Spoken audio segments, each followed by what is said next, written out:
Boom. All right, check it out. Here we are. We're back, and we're talking about the Shaman changes coming in 5.4. All right, currently the Shaman in 5.3 as a healer is it's probably the weakest throughput. It has still a variety of tools that it can use, which is really cool. But in terms of raw throughput, they definitely need a buff, and they're getting so in 5.4. They are increasing the player cap on both Healing Tide Totem and Healing Rain, but that's not the focus of this video. What we are talking about today is the 75-point tree for talents, and specifically in regards to restoration. All right. So what you'll see immediately, we're going to go between live and PTR, is the 3 talents. Ancestral Guidance is not being changed, at least not right now.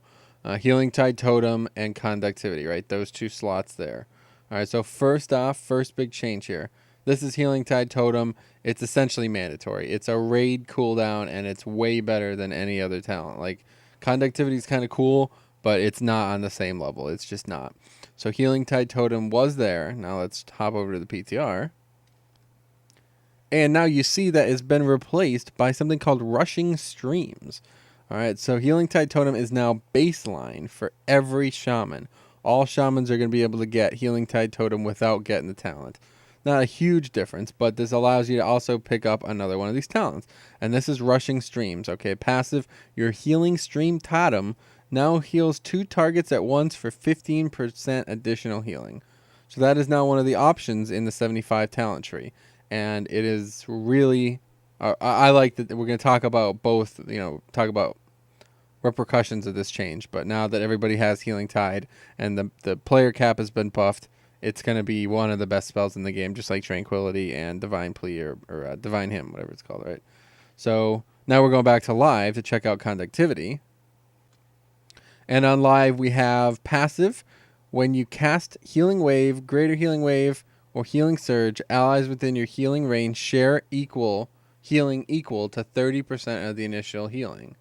Okay, if you cast Lightning Bolt, Chain Lightning, Earth Shock, or Storm Strike, allies within your healing range share equal 50% of the damage done as healing. All right, so Conductivity from a healing perspective fucking sucks dick, because who is going to be using one of those spells while people are stood in the healing rain? It's like, if there's a healing rain down and it's actually an important healing rain, it's going to be healing more than one target. So you're going to be using chain heal. And it's just, I mean, it's a cool concept. I like the idea, but it doesn't really work. And that's why Healing Tide Totem is the best. Now, back to the PTR to see what they've changed for 5.4. The talent now reads, when you cast Healing Wave, Greater Healing Wave, Healing Surge, or Chain Heal, your healing range duration increases by 3 seconds. Okay, so Chain Heal is now included in this mix, and it no longer splashes the healing around. It increases the duration by 3 seconds, ultimately equating to longer uptime, less global spent on Healing Rain, and less mana spent on Healing Rain as well, right? Because it heals, it's an incredible source of mana.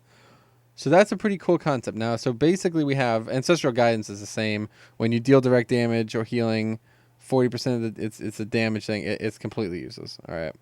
It's not, I mean, I don't see why you would ever use this compared to the other two. It's not changing, and it's something that the DPSers pick up or whatever. But anyway, I'm not really a big fan of it, and we're going to focus on these two. Okay, so Rushing Streams and Conductivity are now the options. Healing Tide Totem is baseline. That's out of the equation. But here we go. I think Rushing Streams, fucking Healing Stream Totem does a lot. It's really good, especially if you have that glyph. A great example of the efficacy of it is on Megara, Heroic Megara. Somebody drops down that totem, and whoever's getting that healing is taking less damage as well. That's amazing. That is way better than it should be, to be honest. That is a really, really good ability. And now with this, you're going to be able to use it even better. It's a smart heal. It does cost some mana, but 2 targets at once for 15% even more healing. That's great. That is great for any fight where you're not really ever going to stack, right? Where you're never really going to make good use of Healing Rain. But then for a fight where Healing Rain needs to be down constantly, all right, Conductivity is definitely the choice in my opinion. So you're really going to have to pick and choose these talents. It's no longer just only healing stream, because that's obviously gone. You're going to have some tomes on you, and you're going to be switching between the fights, because there's definitely some fights where you'll want healing rain down a lot. And this is a really cool change. I really, really like this. So if anybody has any questions or anything they want to add, I'm new to Shaman, like serious Shaman raiding. I've actually started raiding on EU with Sai on my Shaman, and it's gone pretty well so far. I really like Shaman, but I'm definitely not as good at it as some other people probably are. So if you have any questions or comments, you could eat a dick, because I'm not going to fucking address them.